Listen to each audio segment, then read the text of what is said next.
Namaste, everyone. Good evening and a warm welcome to all of you. I am Sujata Gothoskar. On the 6th of May 2021, 200,000 British Indians in the West Midlands will be voting for their new mayor. ABHI UK is delighted to have this opportunity to have a conversation with Mr. Byrne, mayoral candidate for Labour for the West Midlands. Namaste and welcome, Mr. Byrne. Namaste. Thanks very much for having me on. ABHI UK is an advocacy, engagement and policy outpost for the British Hindu and Indian matters in the UK. It was set up following the general elections of 2019 and aims to provide a formal voice and platform for the British Hindu and Indian community. With the rise of polarization in the political discourse, it has become ever more relevant to represent the true interests of the community in the socio-political arena and to provide a mechanism to structurally counter the rise of anti-Indian, anti-Hindu propaganda in this country. It is only apt to have this conversation with Mr. Byrne.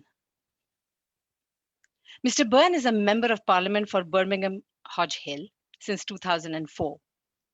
Born in Warrington, went on to study at the University of Manchester, where he obtained a first-class honours degree in politics and modern history, and was elected Communications Officer of the University of Manchester Students' Union. He holds an MBA from the Harvard Business School at Harvard University, where he was a Fulbright Scholar graduating with honours. Over to you, Mr. Byrne. Well, namaste, everybody. Thank you very much indeed for inviting me along to this evening. And the format of tonight is I get to do a quick opening pitch and then we're going to take some questions. The pitch is really simple. So for us here in the West Midlands, this is a moment of history. We've been hit not just by one, but by 3 earthquakes, not just COVID, but our exit from the European Union, and of course the declaration of a climate emergency right the way across the world and indeed across our region. So the choice that we have got now is about how we build back stronger. Now, there are some, the current mayor, who want to go back to the way that we had things before. But here's the problem. Life in our region over the last 4 years was getting shorter, it was getting poorer, and it was getting less safe. I don't think that that is what we should be going back to. So over the last year, we've been conducting a unique exercise where we have worked with hundreds of thousands of residents across the West Midlands to answer a simple question. How do we build a new future for us in the heart of Britain? 3 ideas have emerged centre stage. Number 1, let's be a leader again. Let's lead the green industrial revolution in our country and become the first net zero carbon cities region in Britain, a goal that we should hope to achieve by the mid-2030s. We need to do this with our unique contribution, which is to make the things that the world needs to go green. That means making the electric vehicles, the zero carbon railways, the jet zeros, the green homes of the future. These are the things that we're good at in our region. We have an old saying in our region, which is that if you can draw it, we can make it. Our distinctive capability is to make the things the world needs to go green in this century. We were the place that began the carbon revolution when we invented the steam engine 309 years ago in Dudley Castle. This century, we need to lead the zero carbon revolution and do that in a way that creates 200,000 green collar jobs in our region. Second, we've got to organise this push in a way that creates the best life chances for our young people. We're the youngest region in Europe. We should be the place with the best life chances for young people. But right now, our young people have had the rug pulled from under them. We have apprenticeship numbers collapsed by 40%. We've had cuts to youth services of 80%. We've got youth unemployment well over 20%. The lost lifetime earnings of pupils in our region now totals an extraordinary £21 billion because of the mistakes that have plagued lockdown learning. We have to change this. We have to turn the situation around and make sure that our young people get the investment they need to thrive and flourish in the future. The final point, really, that has emerged loud and clear is that people want us to capitalise on that resurgence in community spirit that we've seen over the last year. People loved getting to know their neighbours, going out to clap with them on a Thursday night. People loved the way that we set up street-based WhatsApp groups and Facebook groups to make sure that no one went hungry and lonely. But for the decade ahead, between the City of Culture bid and City of Coventry and the Commonwealth Games in Birmingham next year, right the way through to 2030, when I hope it will be our region that hosts the World Cup, we need a decade of togetherness where we use culture and sport and festivals and markets, both to celebrate the things that we're proudest of, but also to bring people together in new ways. Ultimately, we're a region that defeated Enoch Powell all those years ago. We know how a diverse community lives together well, but we know how much work we've got to do to carry on building on that tradition and that resurgence over the last year. Ours is a region that has made history by inventing the future. That is the call of history that comes to us now once more. So we can go back to business as usual, and you can vote for that in May. Or you can join a unique conversation that we're having across the region tonight. You can help us shape the plan to build a different kind of future where the West Midlands is once again a place where anyone from any walk of life can work hard and get on. Thanks very much for having me along tonight, and I'm really looking forward to taking your questions. Thank you, Mr. Byrne. I would like to begin by asking you, what does the British Indian community mean to you and to the West Midlands? The answer is very simple. Lots of friends, lots of friendships, lots of richness, I suppose, in life, in energy, in innovation. I'm someone who's worked on the West Midlands-India relationship for a long, long time. When I was the regional minister, I launched the first ever regional India business action plan back in 2008 with my friend Pat McFadden. When I was the immigration minister, I made darn sure that we had an immigration system that did not shut out tens of thousands of Indian students in a way that was then unfortunately introduced after 2010, when we saw something like a 44% collapse in the number of Indian students who came to our country to study. And you know, today I'm somebody who believes that that relationship in a way has got to now enter a new era where we begin to think anew about how we work together on big global challenges like clean tech, where we drive through on some of the strengths we already have in medtech, but crucially where we ensure that there are much, much stronger relationships between anchor institutions like our universities. We've got to rebuild the damage that's been done to the mutual relationship that we had in education over the last 10 years. And in that way, I think we can build a different kind of future together.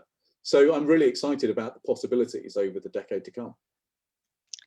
About COVID vaccinations in the West Midlands, we've seen that there is a vaccine hesitancy in the BAME communities. However, the British Hindu Indian community has been ahead in helping the government achieve its goals. As a matter of fact, some of our community centers have been converted to vaccine centers.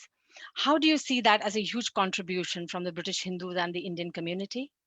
Well, it's been enormously important. And what we've now got to focus together on is the curse of the K-shaped recovery. So as some of you know, I'm the chairman of the Global Parliamentary Network for the IMF and the World Bank.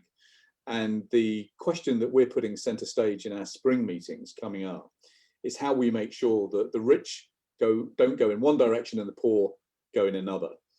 For the last couple of months here in Birmingham, I've been fighting to get the vaccination data out into the public domain. And sure enough, when we succeeded in winning that battle, it revealed what I feared. What it revealed is that COVID cases are 4 times higher in the poorer communities than in the richer communities. It also reveals that testing uptake is much lower in the poorer wards than the richer wards, because very often people simply can't afford to find out that they've got COVID because they can't afford to take the time off work. Unfortunately, what it also revealed is that the vaccination rates were 50% higher in the richest wards than they were in the poorest wards. So this creates some very troubling risks. And so what I would like to do across the West Midlands as part of our recovery plan is make sure that every part of the NHS is forced to publish the vaccination data at least weekly, if not daily, so that we can then surge in vaccination capacity into the vaccination cold spots. The way we do that is through using community centres, as you set out, but it's also by using our pharmacies, not inviting pharmacies to set up hubs in temples or community centres, simply that. We need to do much more than that. Right now, we're using just 1% of our community pharmacies. Yet, think about the community pharmacy. Tried, trusted, well experienced in rolling out the flu jab, will have often grown up with people locally, gone to school, gone to temple, with people who are in the local patch. We need to be using that incredible resource to make sure that even if it's only 30 or 40 jabs a day, we've got every hand on deck in order to make sure that there is no single part of our community that is left behind. Ultimately, when it comes to COVID vaccinations, we're not all safe until everyone is safe. And that is why we have to pull together to make sure everybody gets a vaccine. Mm-hmm. Mr. Byrne, how do you promote community cohesion and respect for different cultures across the region in this era of fake news and false narrative, especially regarding the news from the subcontinent? So there's two levels to this question. I think the first level is what we do locally. So in many ways, we have a choice right now between chaos and community. Ours was the region that chose community in the wake of Enoch Powell and his horrendous rivers of blood speech all those years ago. Actually, we became a poster child for a diverse community that lives together well. But we know that in the wake of the Brexit vote, there was a sharp surge in hate crime. In fact, the number of hate crime offences based on somebody's religion rose by about 95%. Now, that is not something that we can be proud of. It's not something that we can tolerate. It's something that we must all fight back against. Now, there's 4 or 5 ways in which we can act to bring communities together here in the West Midlands. Now, we need to be using culture and sport in a much more intelligent way to bring people together. Culture and sport is the way that we celebrate both things we're proud of, but also the things that we have in common, things that we make, things that make us human. So in the wake of the Commonwealth Games, I think there's a couple of things that we can do. One, we can create a new program called Young Commonwealth Leaders, where we train up young leaders in every part of the patch in the skills of bringing people together, and we back them with some resource to invest locally, whether that is in culture, whether it is in sport. You know, let's use our young people to bring us that creativity and imagination.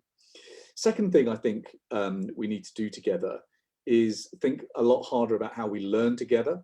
Now, in some parts of our region, that means making sure that we're using ESOL provision to make sure that people are actually able to share a common language in English. Right now, we have a lot of people in many communities that aren't yet equipped with that basic skill.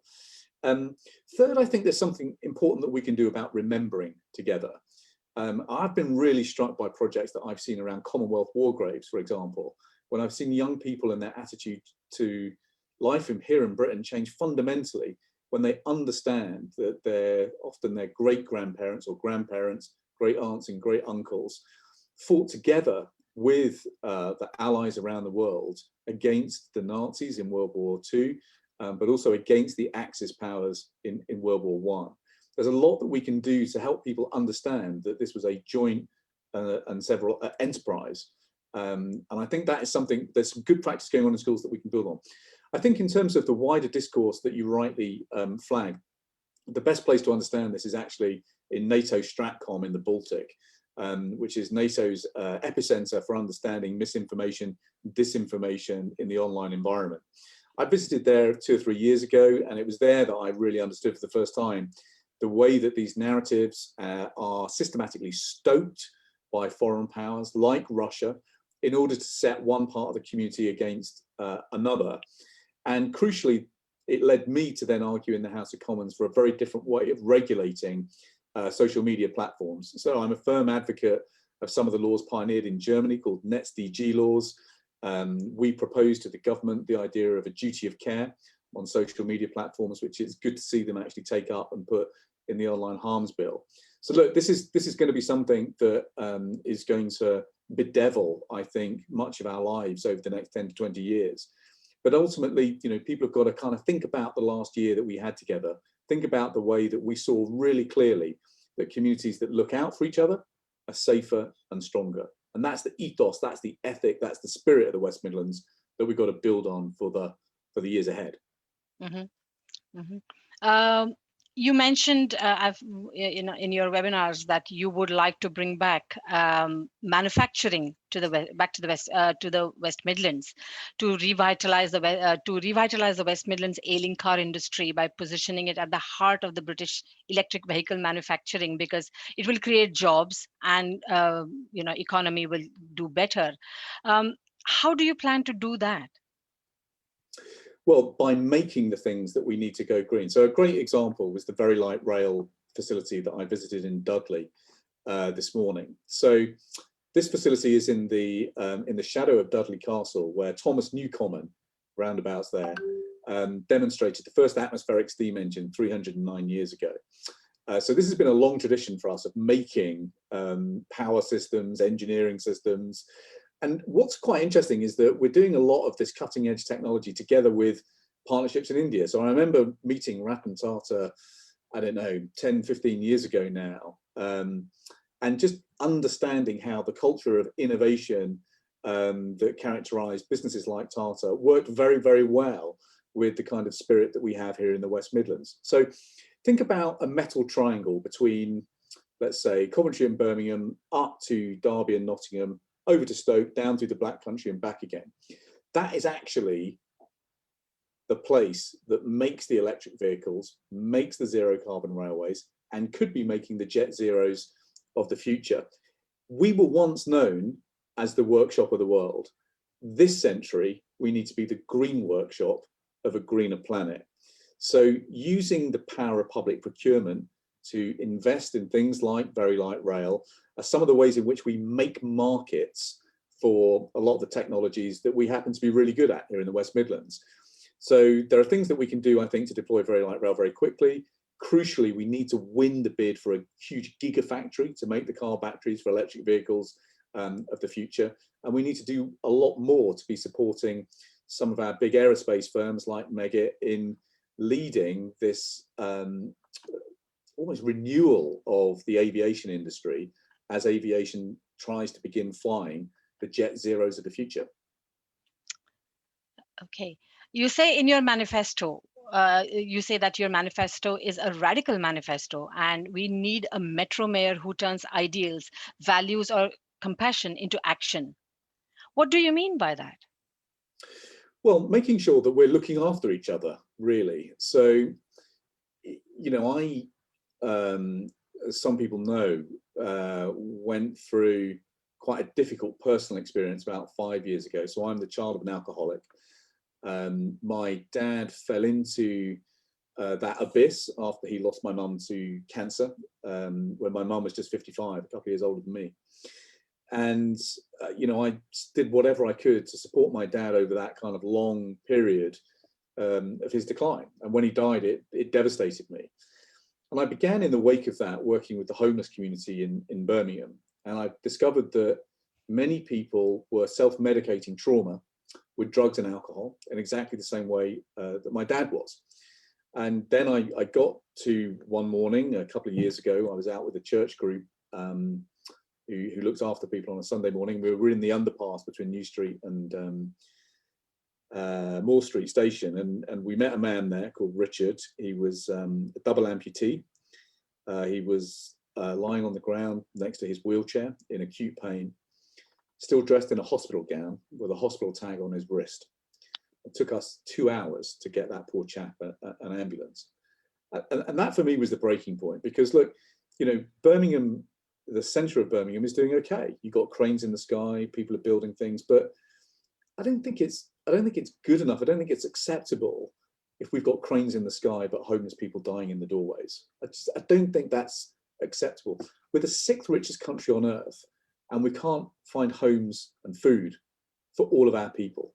I've spent so much of the last 2 or 3 years organising food bank, working in food banks, making sure that people in our community don't go hungry. So I think there's a moral obligation on all of us to make sure that nobody goes hungry and nobody goes homelessness. And we've almost got to put that moral mission at the core of our politics, because we are not succeeding until everybody has food and shelter. And the blunt truth is, right now, we're failing in that basic moral responsibility to each other. So that's for the society that you say. But what I would like to ask you is, what radical changes would you like to bring about in the West Midlands to rebuild the West Midlands from the COVID recession and post Brexit? Well, I think there's three things. I mean, I think there's basically this leadership of the Green Industrial Revolution is how we kickstart and put our economy on a new course. So in a couple of days' time, the mayor, our current Tory mayor, is going to take a plan through that will entail a net zero carbon target in the 2040s. I think that's too slow. I think it lacks ambition. I think it lacks conviction, and I think it sends the wrong message to the world.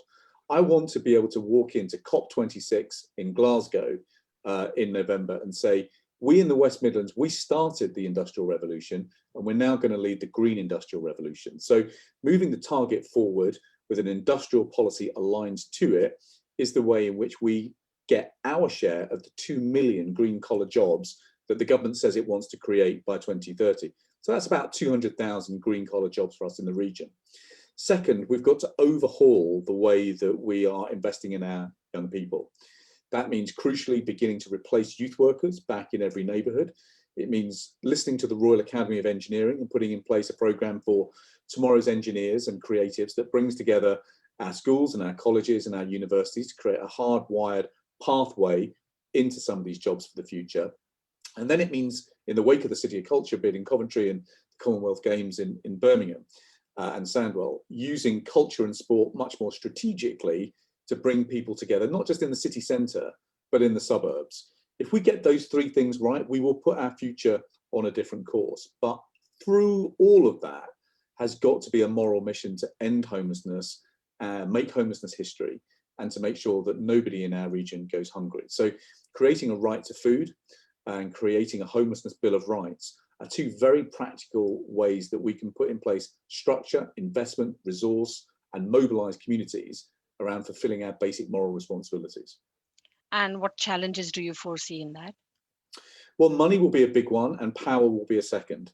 So right now we have, let's take a good example. Let's take the Green Homes Grant. So we can't hit our net zero carbon targets unless we retrofit about 1.15 million homes between now and the mid-2030s. That's about 73,000 homes a year.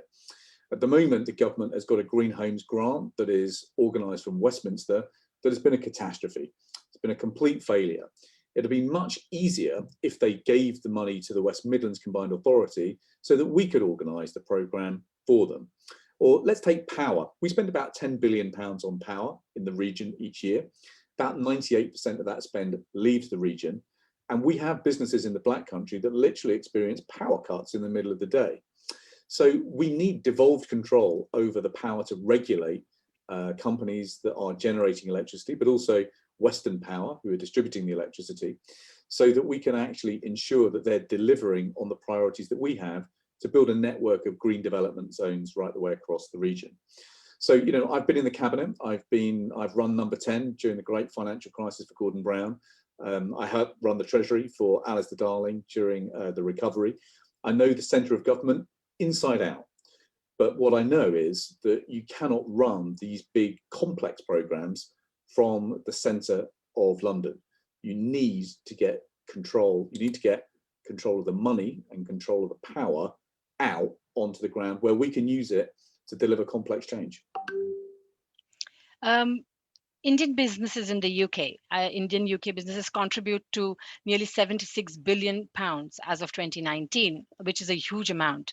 And according to the Grant Thornton report, there are about 65,000 Indian diaspora UK owned companies. Of these, 654 companies have a combined turnover of about £36 billion. These companies are also big employers. So now post-COVID, how do you plan to revive these businesses in the West Midlands with the help of the British Indian business owners? Well, funnily enough, I think Indian business owners are in a really good position to capitalise on the green industrial revolution that I plan to lead in the West Midlands. So if you look at, let's take some of the bigger companies like Mahindra & Mahindra or Tata, say, you know, back 10, 15 years ago, you began to see a lot of mid-cap companies and quite a lot of the bigger SMEs basically begin to be bought up by some bigger Indian conglomerates who wanted access to the market, yes, but they also wanted access to the, to the creativity and the engineering savoir-faire that contributed to good levels of innovation. So I think Indian businesses are in a pretty good position to capitalise on that push for 200,000 jobs here in the West Midlands. But I don't want to get away from this point about education, because the one thing I learned as a minister is that the bridges between countries are people, and the people who contribute most creatively to the future of those relationships are young people. So the creation of the net migration target, which basically created big caps on Indian student numbers, was just a catastrophe for our UK-India relationship. So the number of Indian students fell by about 44% between 2010 and 2015-16. The last UCAS figures show they're beginning to climb up again, up to about 9,500. That's good. But we need to be doing a heck of a lot more than that, because if you've got good, strong university-to-university links, you've got good bridges over which students can move backwards and forwards, as well as research, and creating university enterprise zones around these big R&D hubs is one of the ways in which you can create just a very fruitful, innovative, creative kind of relationship. So I think for those firms that are already here, the green economy is a significant opportunity. For the future, strengthening those links around education, edutech, medtech, very significant issue for us, very significant opportunity for us in the West Midlands, and then clean tech.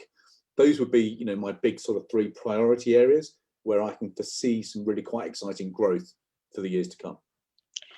You mentioned Indian students, and I have a question already regarding that. So you're aware that the Indian students do bring in a lot of revenue when they come to study to all the prestigious universities. However, due to the pandemic and due to many of the other reasons that you have said, they have been suffering as well, and they have nowhere to go. Universities are closed. There have been no food, and add to that inequalities and uncertainties, and the reasons that you said, the number of students coming to the UK will drop again. So, which will upset the economics of the universities. So how do you plan to better this situation and build the confidence of the Indian students so that they return to the universities and they come in bigger numbers? So, I've worked on this issue for about 15 years now, and I was quite influenced by my experience before I came into politics, building a startup of my own. So when I left Harvard, I basically caught the end of that dot-com financing wave, and we raised several $1 million to basically build a high-growth, high-tech startup. And a lot of our engineers were Indian educated, or begun their education in India and then completed it over in the UK. So, when I was the immigration minister, I remember that experience that I'd gone through building a business, trying to find the best talent in the world to build something new and exciting. And it's one of the reasons, that was one of the reasons that when I was the immigration minister and we were doing things like thinking about the point system, thinking about visit visas, we actually took a delegation to India to hear directly from students, business people, scientists about the kind of systems that we need. My takeaway from that was twofold, really. So one, there's no substitute for creating a place that's exciting to come to, which is why I don't think we should be prisoners of our modesty when we think about the green industrial revolution. If we set out to be the leader of that revolution, the West Midlands is going to be a heck of a lot more exciting place to come. So, I want Indian students to know that if you want to be part of a revolution in clean tech, well, the West Midlands is the place to come and learn about that stuff and turn some of those ambitions into action. Second, you do have to make sure that governments don't make mistakes. So the net migration target and the way that it bit on student numbers, was a catastrophe. I mean, we're not quite sure what the new point system will look like, but making sure that it doesn't damage our education exports is really, really important. I think there's a couple of significant things that we need to do at the Westminster level, but ultimately people come to where the action is, don't they? So, you know, if the West Midlands is able to reinvent itself as this green workshop of the world, I want to tell that story to the 1.5 billion people who will be watching us during the Commonwealth Games. And I think if we can combine that with a Young Commonwealth Leaders Programme, so we've got great ambassadors here from diverse backgrounds who are tasked with building links internationally as well as bringing people together here at home. I think these are practical things we can get done, and I think they're practical things that will make a difference in the next few years. Mm-hmm. Moving on to COVID pandemic again, because of the COVID pandemic, a lot of British Indians are on furlough and are in a very vulnerable position, are barely making ends meet. There is also the added fear of losing their homes. So is there a plan to help the community with creating jobs, having affordable housing?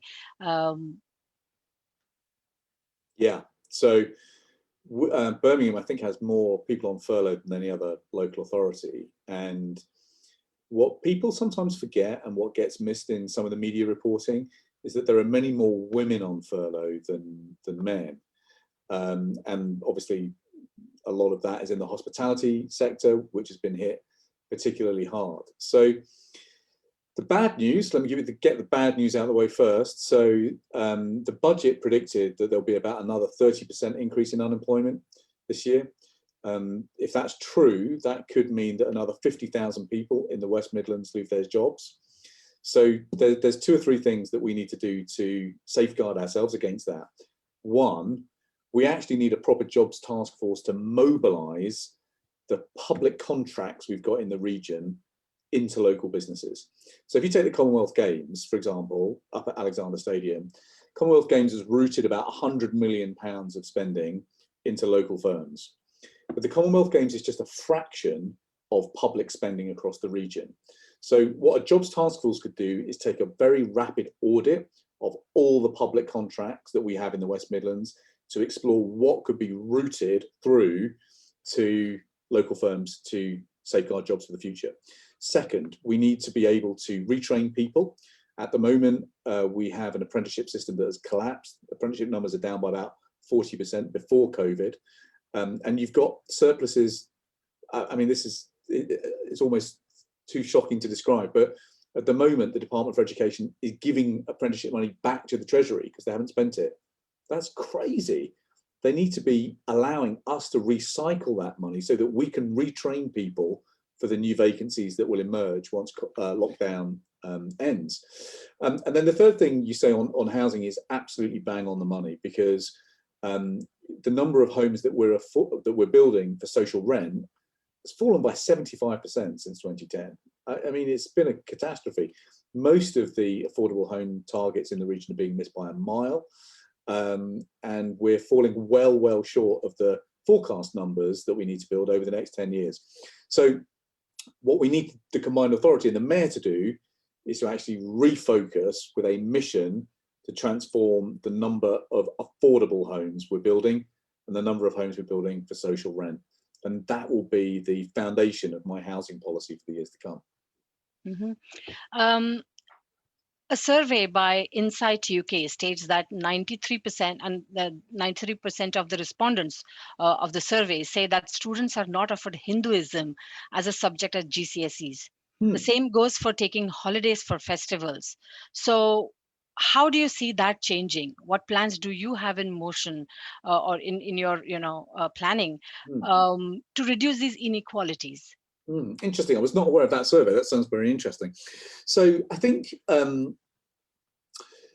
what's brilliant about what everybody loves about the West Midlands is the way that we are so good at celebrating the things that we're proud of. So my dad's family is Irish. I'm sort of second generation Irish.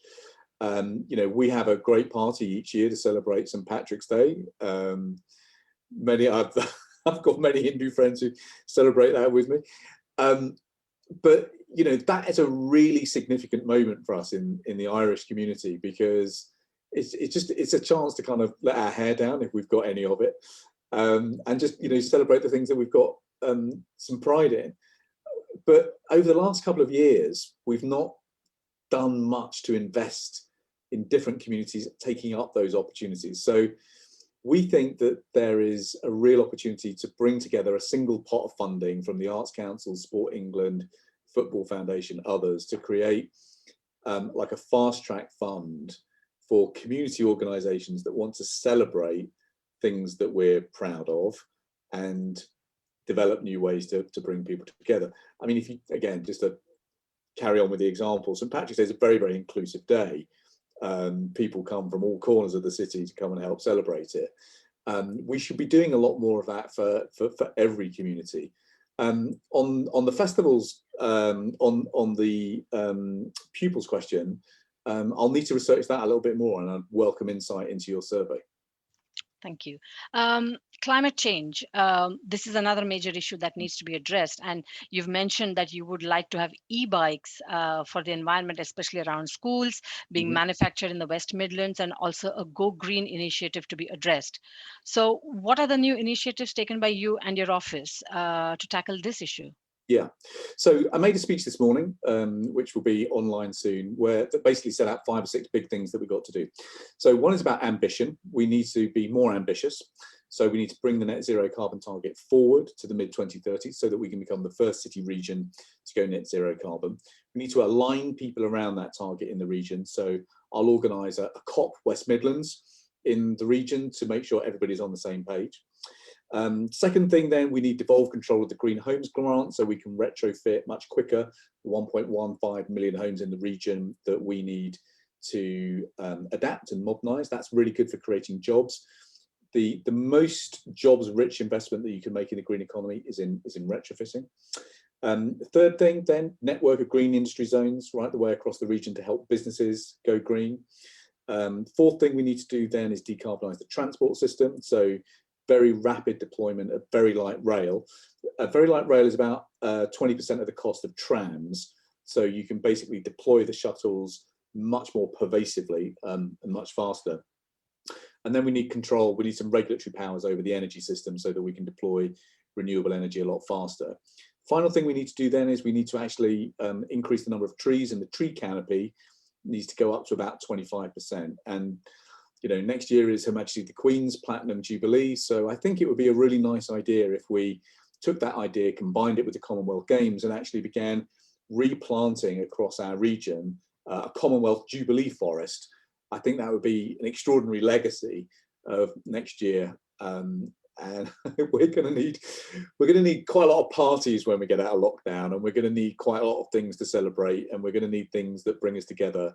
And I think coming together to work hard and plant a Commonwealth Jubilee forest across our region, forests plural, will be one of the things that will just help us leave a legacy from this terrible year that we've had.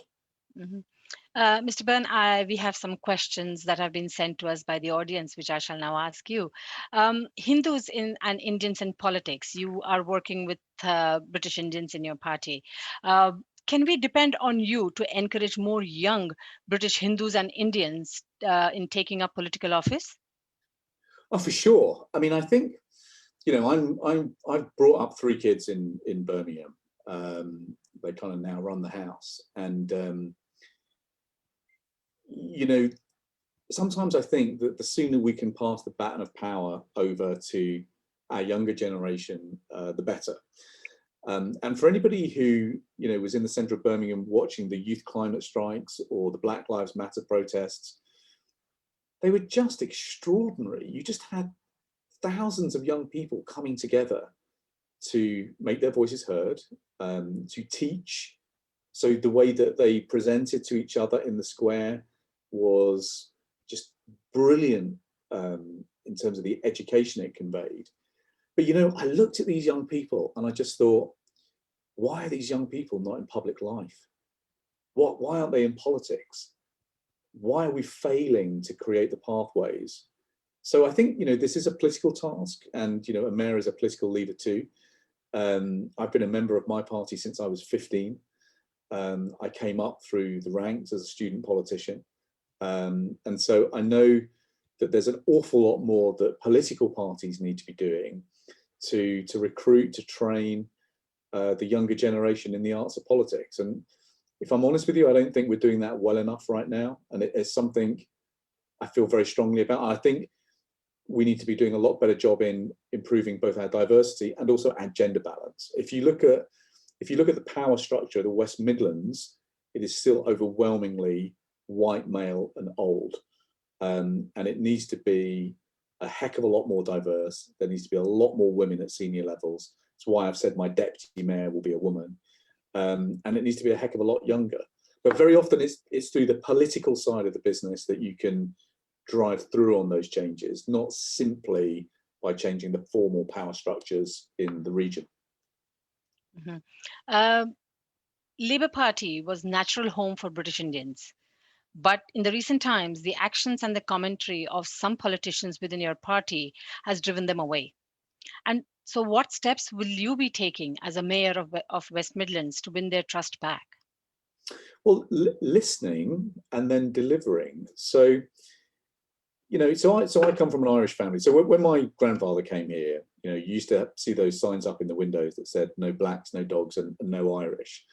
And many of the Irish community joined the Labour Party because the Labour Party is the party of equality and diversity.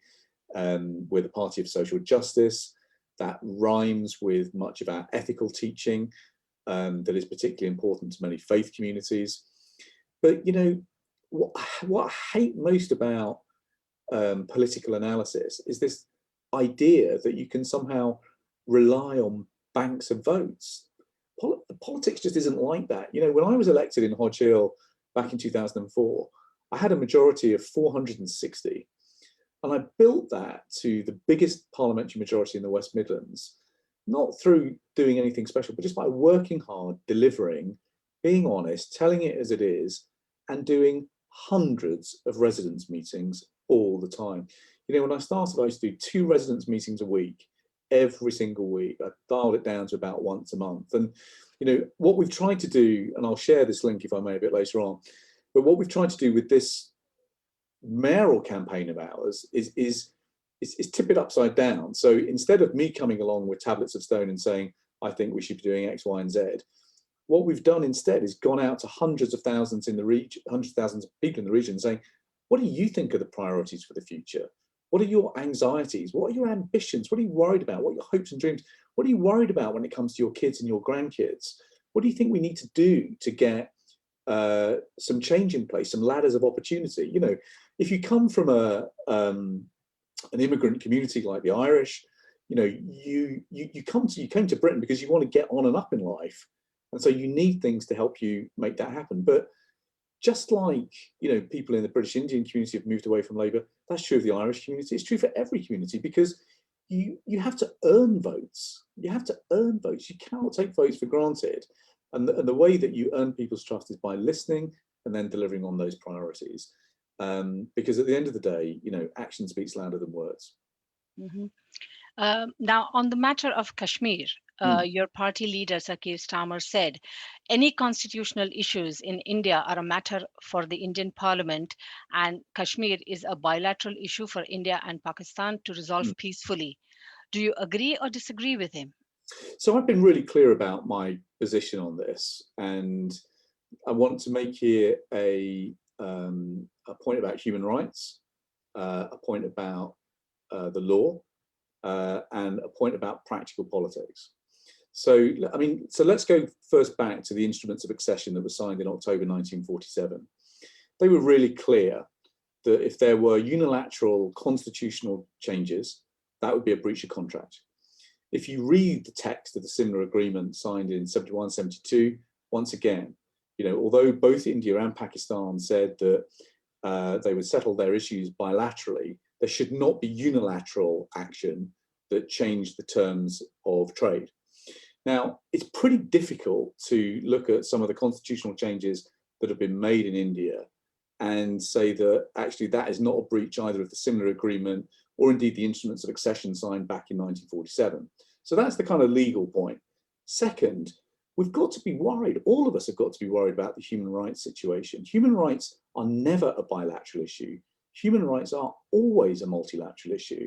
And that isn't just my view, that was the view of Mark Field, the Conservative Foreign Office Minister, when he reviewed the evidence from Michelle Bachelet, the UN Special Envoy on this topic.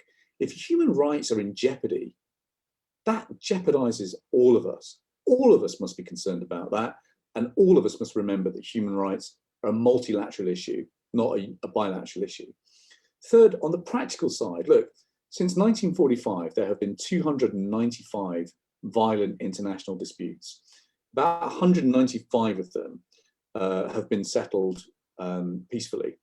But if you look at some of the most stubborn issues, if you look at, say, the Camp David Accords, if you look at the Daytona Agreement that brought peace to Yugoslavia, goodness me, if you look at the Good Friday Agreement in Northern Ireland, all three of those disputes were mediated and brokered, not by two parties working together, but by outside interlocutors coming in to help resolve peace.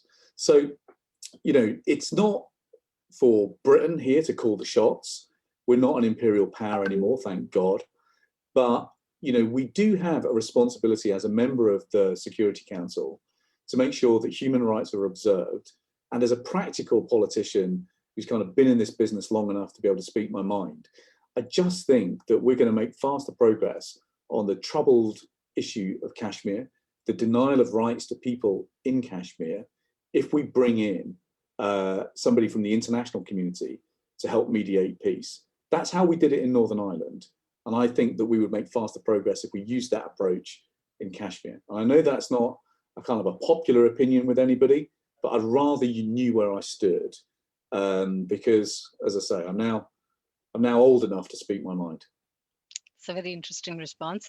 Moving on, a question from Naomi Canton from Times of India. What is your view of the new farm laws and farmers protesting in India?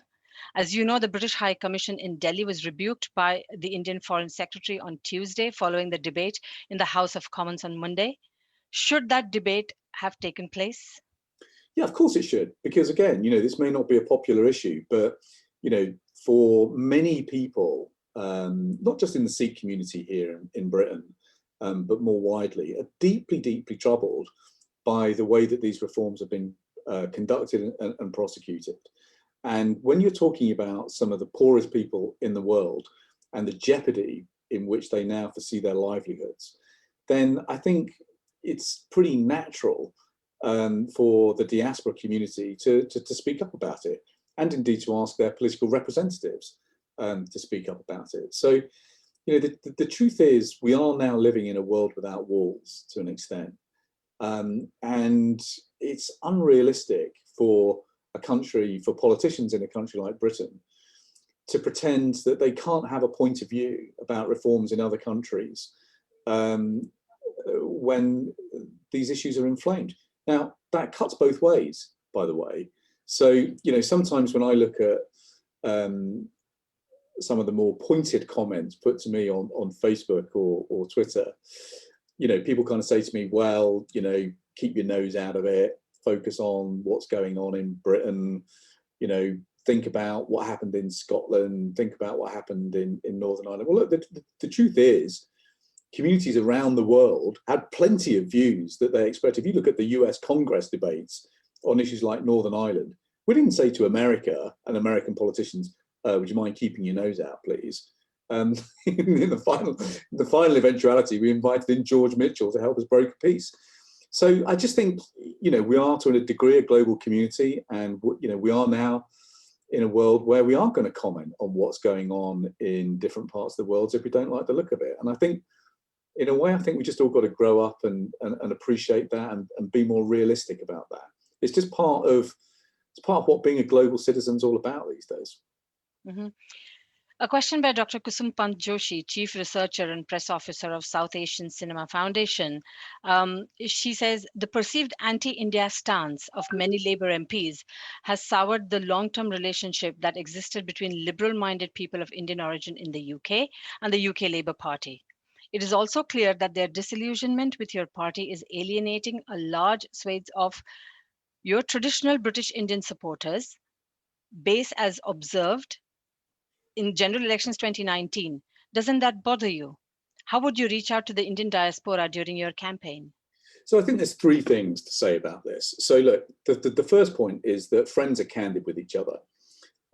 Friends don't pull their punches. You know, when friends disagree with each other, They tell the truth face to face. They don't hide it or pretend that nothing's going on. So that's the first point. And the relationship between Britain and India, I mean, is long, and it's had some very dark episodes in it. And many of the crimes that were committed by Britain in India are a great source of shame, something for which we have not fully apologised, and which is certainly not forgotten by many politicians in India. So, the last time I was in Delhi to meet people like Arun Jaitley, I remember spending a bit of time with BJP politicians who were pretty quick to remind me about many of the crimes and sins that Britain committed in India. Now, I respect that because I believe that friends are candid with each other. Second, I don't think there's any such thing as a traditional voter. You have to earn trust in politics, and you have to keep earning trust. And the idea that you can just take particular groups of voters for granted, I find maybe it was true once. It certainly isn't true today, and it's just wrong, because you pay politicians to go to work and do a job for you. And then I suppose the third point is that ultimately good politics is a conversation. A good, I sort of teach this lesson in schools to kids, and I sort of say, look, the point about politics is that God has made every single one of us unique, and that means that each of us have got a unique set of perspectives on life. But we're also social animals, so we've got to find a way of arbitraging those different views about the world to come to a common view so that we can live together in harmony. That's why we invented politics. So it's partly why what we've tried to do with our mayoral campaign here is try and do politics very differently, try and begin the process of our politics and our plans with a conversation. And everyone is welcome to that conversation, no matter what their background, no matter what their walk of life. Right. A question from Tarang. We heard from Andy Street what qualities he can bring to be a successful West Midlands Lord Mayor. And his record has been good, especially having commercial skills of being CEO of John Lewis that helped bring business and jobs to the West Midlands. What qualities and experiences do you possess that would make you a better choice as West Midlands Labour Mayor? I was smiling a bit because I think if you worked for the John Lewis that was closed down in Birmingham, that would not be your perspective on what had happened in John Lewis. But look, there are basically three things that you need to do to bring success to this job. Excuse me. Number one, you've got to know your way around the Treasury in Number 10, because ultimately we live in quite a centralised state. Unless you can navigate Number 10 and the Treasury, you're not going to know how to get the things that you need. So as somebody who has run Number 10 for Gordon Brown as Chancellor of the Duchy of Lancaster, as somebody who has run the Treasury as Chief Secretary of the Treasury, I know those systems inside out. Second, you need to be able to knock heads together to get things done. So when I was the regional minister, partly because of my business background actually, when I was the regional minister, I drove through getting New Street Station built, getting Anstey built, getting I-54 built, after years and years of dither and delay. Because actually, if you've run a startup, if you've been an entrepreneur, if you believe in kind of moving fast and breaking things, actually, you do bring a certain approach to just getting stuff done and not taking no for an answer. But the third thing, you've got to have courage to stand up and call things out. And I'm afraid the truth is, if you look at the last budget, we had no announcement on the Gigafactory, although it was the region's #1 demand. We got just 3/4 of the Towns Fund money that they got in Northwest, only 40% of the money that they got in the East Midlands. And we were the only region in Britain that didn't get a free port, even though we've got an airport that's getting a high-speed railway station. So, the truth is, as much as I like Andy as an individual, he's just not delivered for the region because he's not prepared, like Andy Byrne, to stand up and make a fuss. Sometimes you can be too nice in this business. Sometimes you actually need, a bit of iron in the velvet glove in order to get results. And that is the kind of politician you'll be voting for if you vote for me. A number of members in the audience have asked a common question. There is a perception, given your voter base, you seem to be on the side of British Pakistani diaspora, Yeah. often are seen failing to espouse causes close to British Indian diaspora. How would you react to this in your campaign? There is no such thing as a voter base. The notion of a voter base is insulting to citizens of this country who exercise their right to vote freely and democratically. You know, the reason that I've built a majority of 450 into the biggest parliamentary majority for Labour in the West Midlands is through sheer hard work, delivering £200 to £300 million of investment in my constituency, in new homes, in new health centres, in new schools, and constantly organising the conversations and residents' meetings, whether that is after work or at school gate surgeries, which are very popular, especially with mums. So, you know, that is how, that is my kind of style of politics. It's a very grassroots, street level form of politics. But like, second thing is, I am going to tell it as it is. And, you know, if I see basic injustices either in my own community, like homeless people dying on the streets, or whether I see human rights in jeopardy, no matter where it is around the world, I'm not going to stay silent about that. And I don't think people would expect me to stay silent about that. Ultimately, we hire politicians to go and do a job. And I passionately believe in doing that job to the best of my abilities. And if, you know, people think that I'm wrong, then I'd love to hear from them. But there's no such thing as a voter base. You can't, there's no such thing as taking votes for granted. There's only one way to do politics, in my opinion, and that is to listen and to deliver. Ultimately, if you don't believe in that, you're in the wrong business. One final question, since we are on voting and talking about votes. What have you done in the past and promised to do for the British Hindus and the Indian community to make them vote for you? Prosperity. It's as simple as that. It's about prosperity and progress. So, you know, like many people in our region, I think that our region should be performing much better than it is today. I think our potential outstrips our performance today. So, you know, ultimately, I work all hours of the day. I work all hours God sends. I believe we're only here for a short period of time, and it's our moral and ethical responsibility to leave the world better than we found it. And I believe in the Labour values of social justice and democracy, which means that, you know, I will listen to all and act in what I believe is the common good. That is something that I was brought up to do in Catholic social theory as a young boy who grew up in a Catholic household. That sense of social justice and compassion has always stayed with me.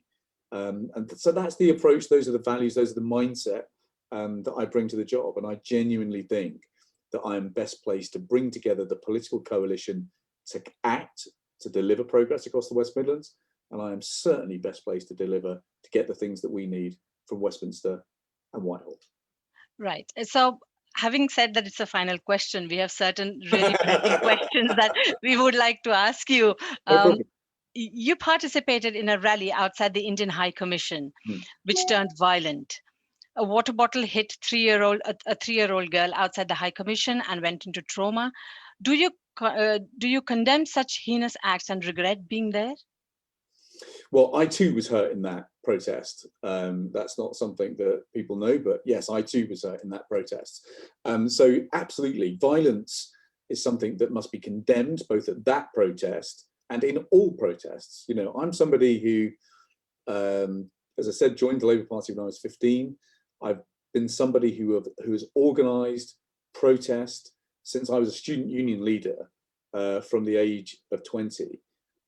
Violence has to be you cannot tolerate violence. You must condemn it absolutely wherever you see it. And the violence which hurt me and others at that protest is something I have no hesitation in condemning out of hand. Right. Do you acknowledge that there was a planned ethnic cleansing of Kashmiri Hindus by the Islamists? It's a question by Mr. Ravi. Sorry, you cut out in the middle of that question, sorry. Do you acknowledge that there was a planned ethnic cleansing of Kashmiri Hindus by the Islamists? by the Islamists? I Mhm. don't really understand that question. I'm sorry.